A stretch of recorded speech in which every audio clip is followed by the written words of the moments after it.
So, I realized something about myself last night. I realized that I am a complete, absolute wuss when it comes to scary games. Now, you're probably already familiar with this fact if you happen to catch my Slender the Arrival Let's Play, which I have to say contains some moments that are not my proudest. What? Oh! I mean, ever since my Five Nights at Freddy's video, it's been clear that when I know something's gonna scare me, I tend to get decently freaked out. I'm the kind of guy who can't stand to watch the toaster while I wait for it to pop up, you know what I mean? So naturally, scary games can be a little intense, especially if you're looking at like jump scares and that kind of stuff. But here's the thing. Last night I realized just how deep my sissiness goes, and it's further than I would like to admit. See, I was looking for something quick to play, and I had a little game called Passing Pineview Forest on my wish list. It's free, so I thought I'd give it a go and get my spook on a little. That game, though, I don't think it's very good.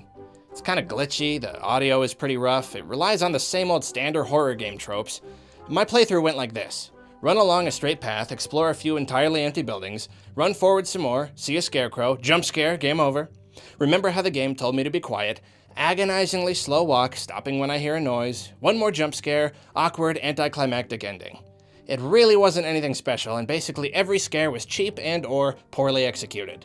Here's the part that surprised me though. I was scared out of my wits for every moment of it. I mean, from the very first seconds after booting the game up, just walking through the forest, my heart was racing and my skin was crawling. Even when I realized that the game was nothing I needed to get worked up over, I still couldn't shake that horrible feeling in my stomach.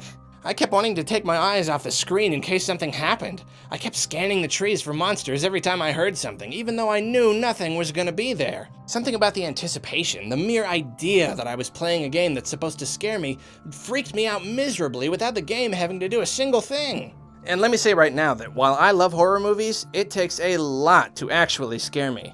I mean, I honestly can't remember the last time a movie freaked me out. But man, there's just something about games, something about the fact that it's interactive just puts me right there in that world, and the tension is just, oh man, it's too much. I've got a confession. My Slender Let's Play? I played that in the middle of the day. I drew the curtains and made it nice and dark in the room, but it was still daytime.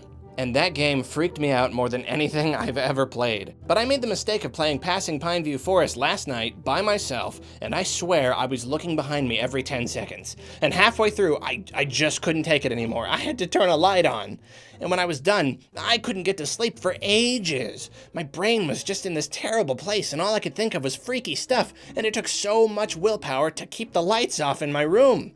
And I didn't even like the game. I thought it was cheap and boring. And still, it turned me into a quivering little kid trying not to pee his pants. What's wrong with me?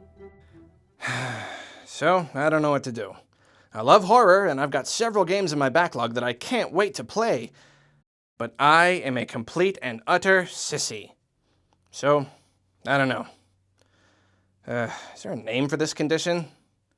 Is there, like, medication I can take for it or something? Some kind of like group therapy thing I can go to? Well, I just thought I needed to open up about this. Do any of you guys feel the same way? Maybe I just need to play more horror games to get used to them. But in the meantime, I should probably just start playing them in the middle of the day with the lights on and the curtains open, with a bunch of friends in the house and like a clown or something doing tricks behind me as I play. Wait, clown behind me? Scratch that, that's a terrible idea.